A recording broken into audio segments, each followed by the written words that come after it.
welcome back to my channel. This is Shoma and you are watching Shine with Shoma. So, আজকে আমি তোমাদের সাথে share করতে চলেছি all skin care routine. First wash your face, then scrub. So, আমরা স্ক্রাবের জন্য use করব চিনি এবং টমেটো। টমেটোকে এমন ছোট ছোট স্লাইসে কেটে নিয়েছি। চিনির বাটির মধ্যে ডিপ করব।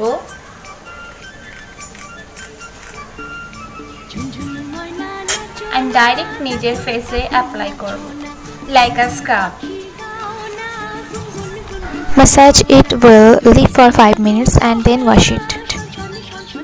After washing my face with the regular water, it looks so smooth.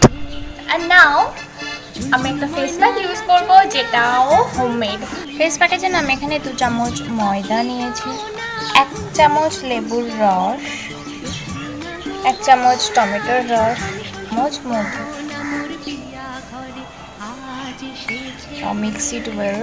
এমন ধরনের একটা থিক পেস্ট তৈরি হবে। তোমরা চাইলে পেস্টটাকে ব্রাশের সাহায্যেও অ্যাপ্লাই করতে পারো। আমি এখানে আমার ফিঙ্গারই ইউজ করবো অ্যাপ্লাই করার জন্য।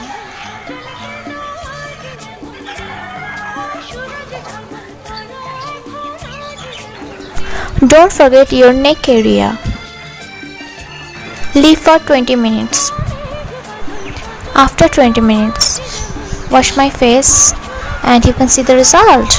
এবং এই 3টে স্টেপ ফলো করে 1 মাসের মধ্যে তুমি তোমার ত্বকের হারানো জেল্লা ফিরে পাবে। দুর্গাপূজার আগে নিজের ত্বকের হারানো জেল্লা ফিরে পেতে ইউজ করো এই 3টে remedy. Hope you guys like this video. If you like this video, please subscribe my channel.